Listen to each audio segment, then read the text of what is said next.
Right, so we're doing the ignition timing on this MGBGT V8, and you can see the two white lines down there. One, the indicator from the engine block, and two, the marking on the pulley. And if we take a quick look at my strobe, that's with 0 degrees. Now looking back down at the pulley, if I add a typical 9 or 10 degrees, it's moving away. Shows that the ignition timing here is in an after top dead center position. Now we're going to set the ignition timing.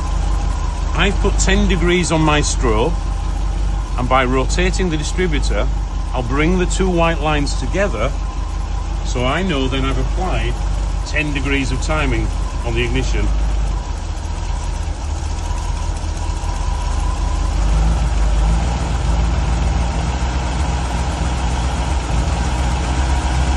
And so we're approximately 10 degrees before top dead center now, at about 1000 RPM, and we'll go on to adjust that back down to normal idle. Okay, so now we've set the ignition timing to pretty much where it should be at idle.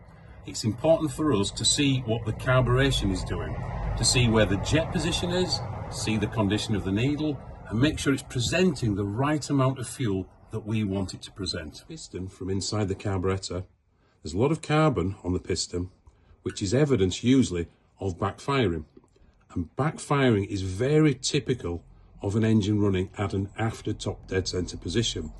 And if we look over towards the carburetor itself as well, you can again see the black carbon around there. That'll all be cleaned up, it'll all be set to the correct position, and we'll be moving on with the tuning. Okay, well, we've removed the carburetor piston and inspected the needle, which seems to be in good condition, and it is the correct profile for this MGBGT V8 on a 1973-74. We can now proceed to set the jet height, reinstall the needle, and get everything to the correct baseline positions. So we're now going to replenish the damper oil for this SU carburetor. The oil I use for this time of year is a 50-50 mix. 50% of 2050 engine oil and 50% of an SAE 20 100 viscosity index oil, and we fill it right to the top and just leave about 8 or 10 mil for the damper to go in. So I'll get it to that level, and you see how there's just a little space at the top?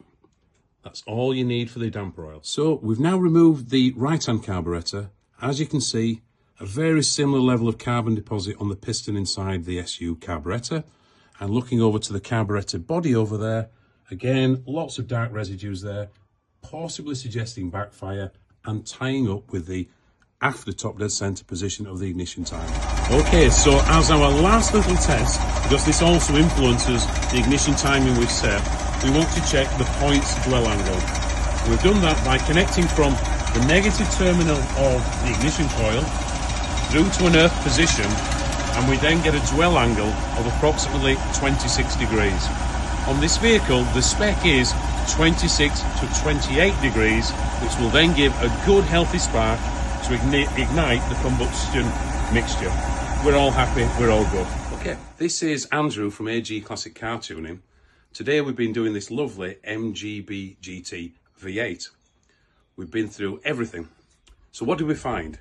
We found that the ignition timing was quite at a retarded position.